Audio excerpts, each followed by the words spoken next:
Era o tipo de noite que não deveria ter significado nada. Um ventilador de teto girava preguiçosamente acima da ilha da cozinha, empurrando o ar quente de verão pelas bancadas. O relógio digital do forno piscava 20 horas e 56 minutos em um azul suave.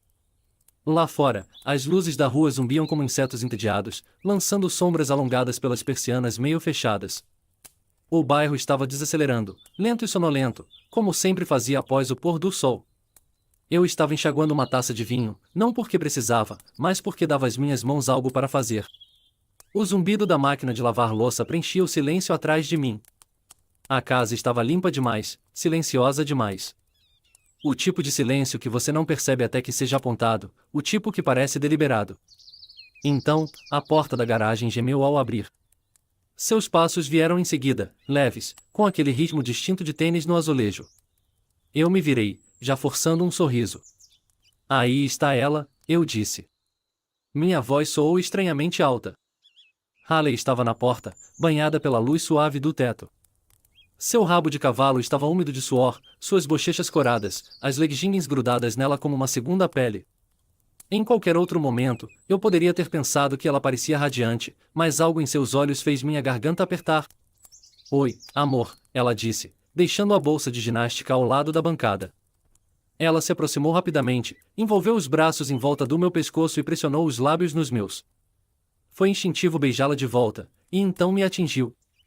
Era sutil, quase imperceptível, um estranho sabor salgado. Não era o suor limpo de alguém recém-saído de um treino, nem mesmo a doçura sintética de seu bal labial. Era diferente, estranho, errado. Não me encolhi, não externamente, mas meu peito se contraiu. Quando ela se afastou, já estava falando, algo sobre como a aula foi intensa, como a instrutora as exigiu loucamente naquela noite, como suas pernas estavam gelatinosas. Eu assenti, até dei uma risadinha onde era apropriado. Mas não estava ouvindo. Tudo o que eu conseguia pensar era naquele sabor. Voltei-me para a pia, enxaguei a taça novamente. Ela se apoiou na bancada atrás de mim, procurando água na geladeira, de costas para mim. Minha mão tremia ligeiramente enquanto secava a taça. Ela não percebeu. Querido, pode pegar uma barra de proteína para mim? Ela perguntou. Fui até a despensa como se estivesse no piloto automático. Sua voz era a mesma, seu sorriso, sua rotina, tudo combinava, exceto meu instinto. Entreguei a barra e a observei descascar a embalagem como se nada tivesse acontecido. Ela deu uma mordida, mastigou, suspirou satisfeita. O que foi? Ela perguntou após uma pausa, com a boca meio cheia. Nada, menti, rápido demais. Só cansado. Ela sorriu e roçou meu braço ao passar por mim. Vou tomar banho antes de dormir, disse, desaparecendo pelo corredor. No momento em que a porta do banheiro clicou, fiquei imóvel na cozinha. Aquele sabor ainda permanecia em meus lábios, e eu me odiava por saber exatamente do que me lembrava, mas não estava pronto para dizer. Ainda não. Dizer tornaria real. Em vez disso, caminhei até a pia e abri a torneira novamente, deixando a água correr pelas minhas mãos até quase queimar, porque, pela primeira vez em 8 anos de casamento, eu não tinha certeza se havia beijado minha esposa ou a mentira de outra pessoa. Há algo profundamente perturbador em perceber o que sempre esteve lá. Começou na manhã seguinte, em algum lugar entre o zumbido da cafeteira e o som fraco dos pássaros se mexendo lá fora. Sentei-me à mesa da cozinha, banhado pela luz âmbar filtrada pelas cortinas, observando Haley se mover pelo cômodo com a graça que uma vez me fez apaixonar por ela. Ela parecia radiante, o cabelo ligeiramente úmido do banho, a pele brilhando, cada movimento sem esforço. Mas agora eu estava olhando mais de perto. Ela despejou seu leite de amêndoa habitual no cereal, 2/3 cheio, como sempre. Rolava o celular com a mão esquerda, colher na direita, silenciosa, sorrindo para si mesma com algo na tela. Talvez um meme, talvez uma mensagem, algo privado. Nada disso deveria ser alarmante, e ainda assim eu não conseguia parar de observar o polegar dela, a forma como batia rapidamente e depois pausava, como seus lábios se curvavam naquele sorriso sutil que ela costumava me dar. Um aperto de algo sombrio cresceu em meu peito. Ela olhou para cima então, me pegou encarando. Você está bem? Perguntou, a voz leve, mas cautelosa.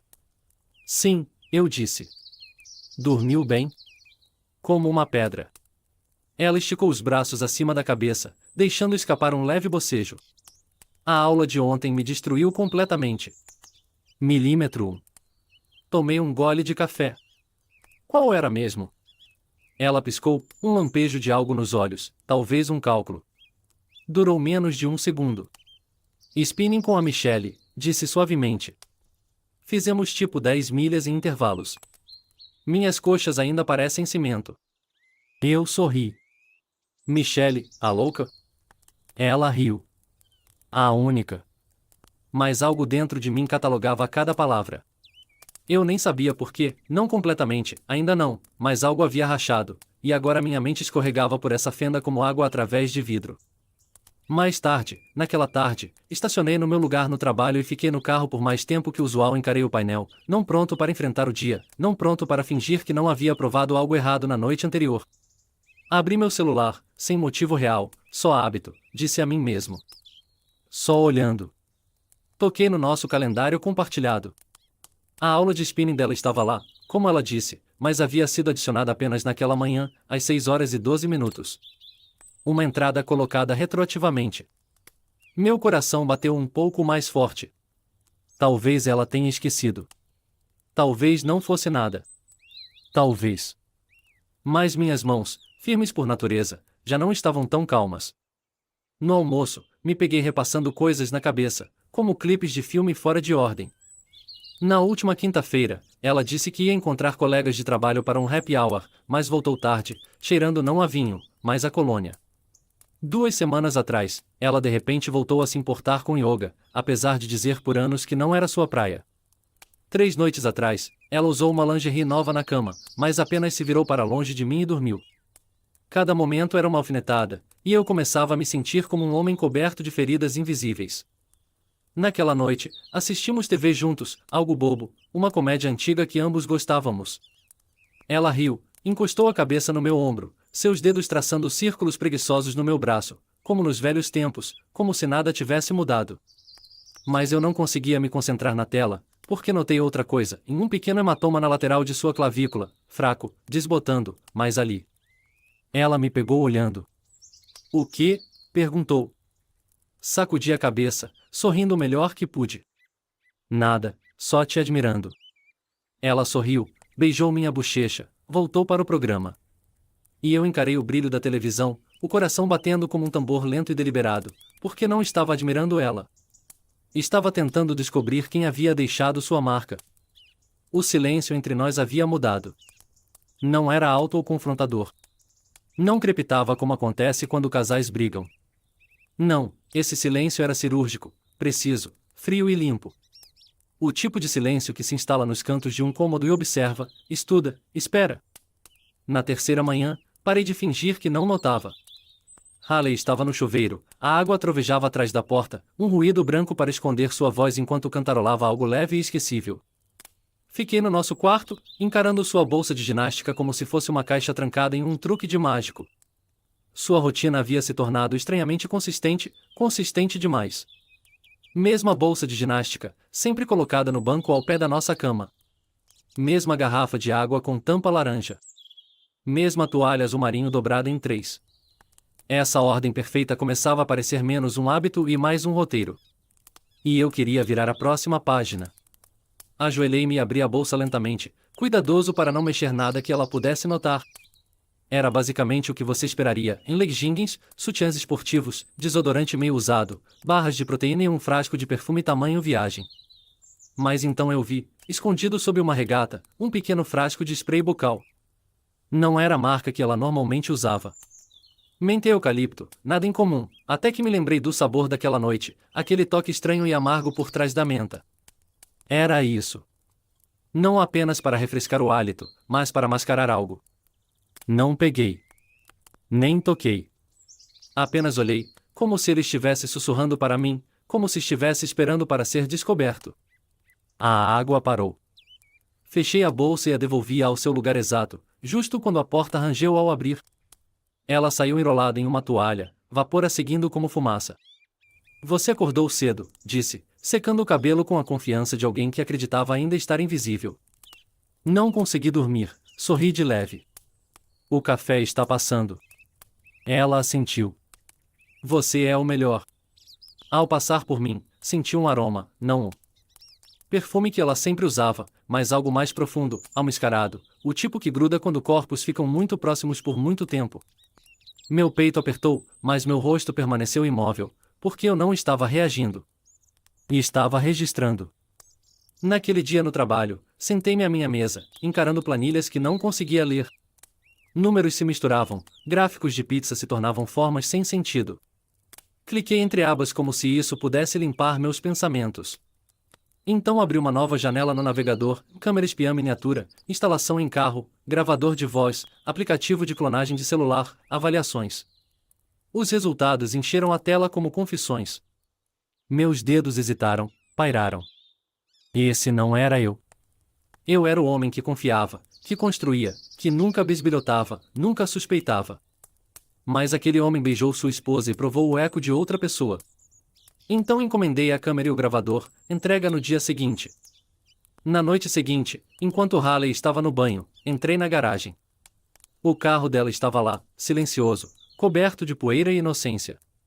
Abri o banco traseiro e, com dedos trêmulos, instalei a câmera logo abaixo do console central, cuidadosamente angulada, escondida à vista de todos. Sem adrenalina, sem emoção, apenas silêncio e o clique de algo se encaixando no lugar. Mais tarde, naquela noite, deitei ao lado dela na cama. Ela adormeceu rapidamente, sua respiração suave e rítmica. E encarei o teto. Não queria vingança. Não queria drama. Queria verdade, custasse o que custasse, porque mentiras têm um cheiro, um sabor, um peso, e eu estava cansado de fingir que não podia senti-los. A câmera piscou uma vez, silenciosa, obediente, invisível. Ficava sob o console central do carro dela, embutida como um único olho que não piscava, observando tudo sem julgamento. Testei o feed no meu celular na noite anterior. Cristalino. O áudio era decente. Gravação automática acionada por movimento. Não precisava tocar em nada. Era, à sua maneira, poético. Ela passava pelos dias acreditando que estava invisível, e agora, pela primeira vez, não estaria. Não como queria ser, não como se apresentava, mas como realmente era. Não me sentia triunfante. Sentia-me vazio, como um homem afiando uma lâmina que não tinha certeza se teria força para usar. Naquela manhã, beijei-a para me despedir. Ela estava linda como sempre, rabo de cavalo firme, rímel limpo, lábios rosa suave. Vou chegar um pouco tarde, disse, colocando as chaves na bolsa de ginástica. Pensando em fazer uma sessão dupla hoje. Spinning e yoga quente. Ambitada, respondi com um sorriso. Ela sorriu. Tenho que suar a semana de alguma forma. Saiu sem mais uma palavra. Sem abraço, sem olhar para trás. Observei da janela do andar de cima enquanto ela saía da garagem. Meu celular vibrou 3 segundos depois. A câmera estava ativa. A música dela tocava, algo animado. Ela cantarolava, batendo no volante. Não parecia nervosa. Nem mesmo distraída. Apenas confortável, relaxada, como se tudo estivesse no lugar. Essa era a parte mais perturbadora. Passei a hora seguinte na minha mesa, encarando a rota dela enquanto era rastreada no GPS. Ela passou pelo ginásio. Não parou. Meu coração desacelerou enquanto o pontinho azul se movia mais para o leste, passando pelas lojas, pelo lugar de smoothies que ela sempre mencionava, pelo estúdio de yoga favorito dela. Então parou. Um pequeno complexo médico, 3 escritórios, uma porta sem identificação, janelas escuras. Ampliei. Meu peito apertou. Holland Wellness Recovery. Lembrei-me do nome. Ela o mencionara uma vez, meses atrás, de passagem, disse que havia feito uma massagem lá quando suas costas travaram. Uma clínica de terapia esportiva, ela chamou. Super profissional, dissera.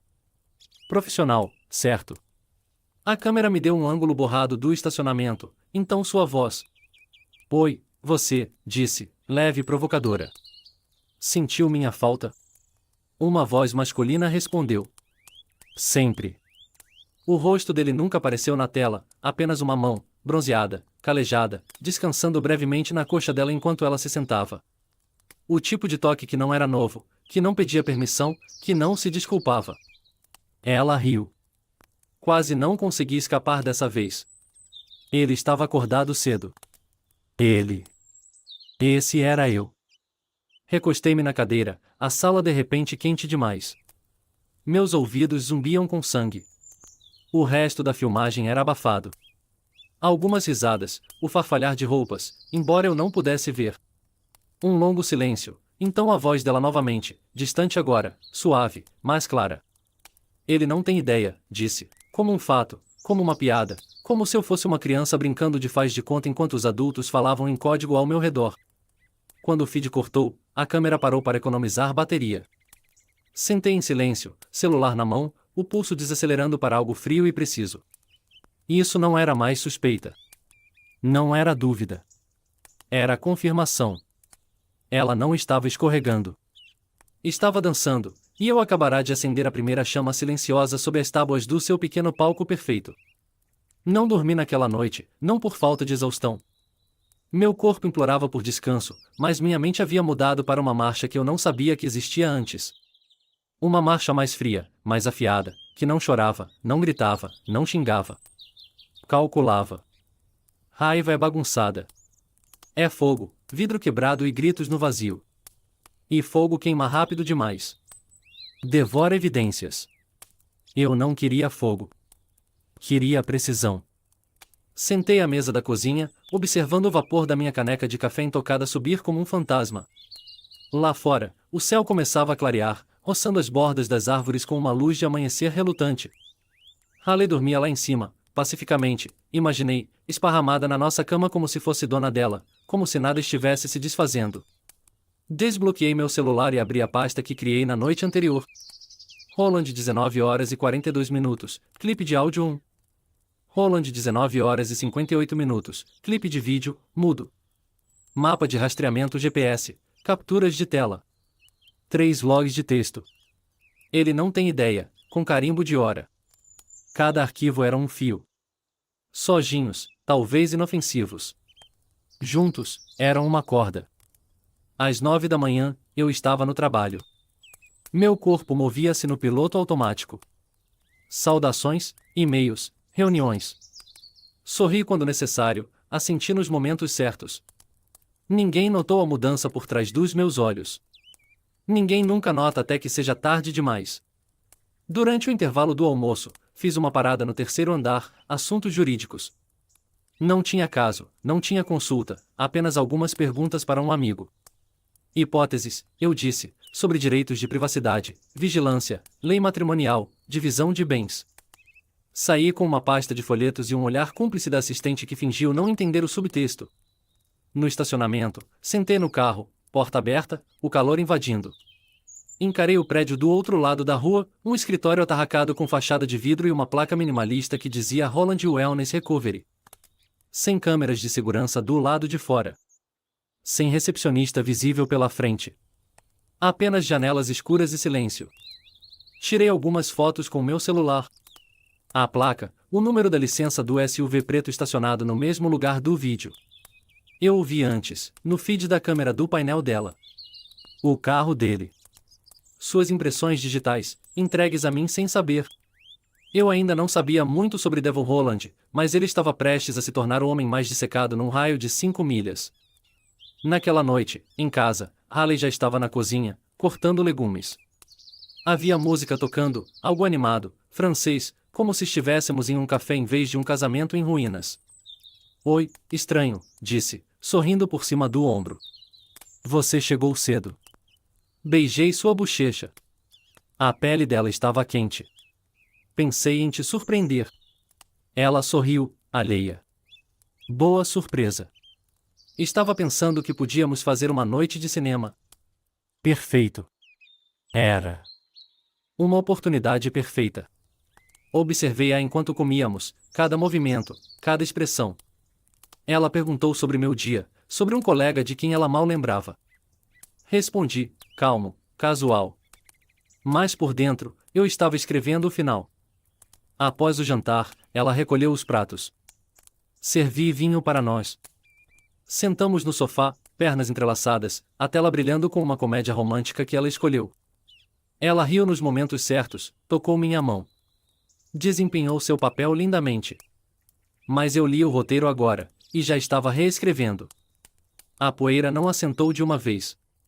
Caiu lentamente, como cinzas após um incêndio, suave, silenciosa, quase graciosa na forma como se depositava sobre as ruínas. As pessoas esperam explosões quando os segredos são expostos. Esperam gritos, quebras, espetáculo. Mas a destruição real é mais silenciosa, mais lenta. Acontece em olhares, nas pausas entre palavras, na forma como as pessoas param de te olhar da mesma maneira. O mundo de Halley se desfez não em um estouro, mas em um sussurro. Começou com um único telefonema do centro de fitness. Eu estava na sala, lendo, quando ouvi a voz dela endurecer na cozinha. O que você quer dizer com que vídeo? Silêncio. Não, isso não é. O que você quer dizer com inadequado? Isso nem, outra pausa. Então veio a palavra. Suspensa. Ela desligou sem dizer adeus. Quando entrou na sala, seu rosto estava pálido. Não lacrimejante, não raivoso, apenas esgotado, como se alguém tivesse puxado a corrente por trás de seus olhos. Estão me colocando de licença, disse, piscando lentamente. Há alguma reclamação anônima. Dizem que há filmagens. Há algo a ver com ética profissional. Não me movi. Nem respirei. Apenas levantei os olhos para ela e deixei o peso de suas próprias palavras envolvê-la. Que horrível, disse suavemente. Ela me encarou, como se tentasse ler algo em meu rosto. Culpa, Vitória. Não dei nenhum dos dois. Alguns dias depois, ela recebeu um e-mail do Conselho de Certificação. Alguém a denunciará por comportamento inadequado para uma profissional de bem-estar licenciada. O e-mail era frio, clínico. Oferecia uma suspensão temporária e uma revisão interna. Ela não me contou imediatamente. Vi o documento na impressora do escritório, esquecido na bandeja. Seu nome, seu número de licença, a palavra pendente estampada em negrito. A essa altura, seus sorrisos haviam se tornado raros. Ela se movia pela casa como um fantasma, cozinhando por hábito, assistindo TV sem foco, respondendo perguntas com acenos atrasados. As ligações para Devon diminuíram, depois pararam completamente. Nunca mencionei o nome dele, mas vi a mudança em seus olhos toda vez que ela pegava o celular e o colocava de volta com um suspiro quieto e derrotado. À noite, eu deitava ao lado dela, sentindo o espaço entre nossos corpos aumentar como uma rachadura no concreto. Sua respiração era leve, superficial, acordada, mas fingindo. Assim como eu. As pessoas começaram a falar. Não abertamente, não cruelmente, mas do jeito que fazem quando a fundação treme. Um vizinho uma vez perguntou: está tudo bem por aí, naquele tom que sugere que ele já sabia a resposta. As amigas de Halley se afastaram. Convites pararam de chegar. Postagens online pararam de marcá-la. Uma noite, ela sentou à minha frente na mesa de jantar, comida intocada entre nós. Você já pensou, disse, quase num sussurro, que pode fazer tudo certo e ainda assim arruinar tudo? Olhei para ela por um longo momento e então, gentilmente, respondi: acho que, se você arruinar tudo, provavelmente não estava fazendo tudo certo. Ela não falou novamente naquela noite. Na manhã seguinte, observei-a pela janela enquanto ela estava na varanda, celular na mão, encarando nada. Ela não parecia a mulher com quem me casei. Parecia alguém que esquecera como se portar, alguém se desfazendo por dentro. O silêncio entre nós completará sua transformação. Não estava mais cheio de coisas não ditas. Estava cheio de tudo que já havia sido dito, em ações, em traições, no eco oco de duas pessoas que haviam parado de se alcançar muito antes de a verdade ser revelada. E eu não senti o triunfo que esperava. Porque isso não era sobre vitória. Era sobre clareza. Eu não queimara a vida dela. Ela queimara. Tudo o que fiz foi acender um fósforo para mostrar as cinzas. O café não era novo. Eu já havia passado por ele 100 vezes antes, escondido entre uma livraria e uma floricultura. Nunca tive motivo para entrar. Tinha uma placa simples, Marlos, em letras cremosas suaves, do tipo que não se esforçava para ser notada. Naquela manhã, eu precisava de anonimato, neutralidade, algum lugar intocado por memórias. O ar estava fresco, com aquele toque gentil que apenas o final de setembro no meio-oeste pode oferecer. Peguei uma mesa perto da janela, coloquei meu celular no modo avião e pedi um café preto com uma fatia de bolo de limão, embora não estivesse com fome. Parecia o tipo de coisa que outra pessoa pediria, alguém sem peso. A garçonete, uma jovem com olhos gentis e mangas cheias de tatuagens, sorriu enquanto servia a minha bebida. Você parece estar em outro lugar a manhã toda, disse, não sem bondade. Ofereci um sorriso discreto. Talvez esteja. Ela me deixou em paz depois disso. Sem pressão, sem segundas olhadas. Tomei meu primeiro gole de café e parei. Era rico, escuro, amargo sem ser cruel. Não escondia nada atrás de xarope ou espuma. Não fingia. E naquele momento, percebi há quanto tempo eu não provava algo honesto. Meu celular vibrou, apesar do modo avião. Chequei. Uma notificação que eu havia perdido antes. Aviso de finalização em divórcio registrado com sucesso. Não abri. Do outro lado da mesa, o assento estava vazio, e pela primeira vez em meses, não parecia uma ferida. Parecia clareza. O tipo de silêncio que eu não precisava consertar. As pessoas imaginam finais como grandes eventos. Tribunais lotados, malas batidas, portas fechadas. Mas os verdadeiros finais são silenciosos. Acontecem em lugares como cafés, em manhãs onde nada queima, onde ninguém chora. Há apenas paz, quietude após a tempestade. Lembrei-me de como ela costumava dizer, você é calmo demais, Alex, como se nada te tocasse. Ela estava errada. As coisas me tocam. Mas não me quebram. Lá fora, uma mãe passou, segurando a mão do filho. A florista arrumava abóboras na vitrine. Um barista trocou o quadro de giz para ler Experimente nosso blend de colheita de canela. A vida havia recomeçado, indiferente ao que desmoronara atrás dela. E eu também havia recomeçado. Não curado, não inteiramente, mas em pé, vivo. O sino acima da porta tilintou, e alguém entrou. Não olhei imediatamente. O mundo não exigia mais isso de mim. Não tinha mais ninguém para rastrear, nenhuma mentira para pegar no meio da frase. Quando olhei, não era Haley, claro que não era. Era apenas uma mulher pedindo chá, sorrindo educadamente para o barista. Um momento normal em um mundo cheio deles. Um mundo que eu havia reentrado, uma respiração de cada vez. Tomei outro gole de café, e dessa vez não tinha gosto de traição, amargura ou perda. Tinha gosto de algo limpo, como verdade. E eu estava finalmente pronto para engoli-lo.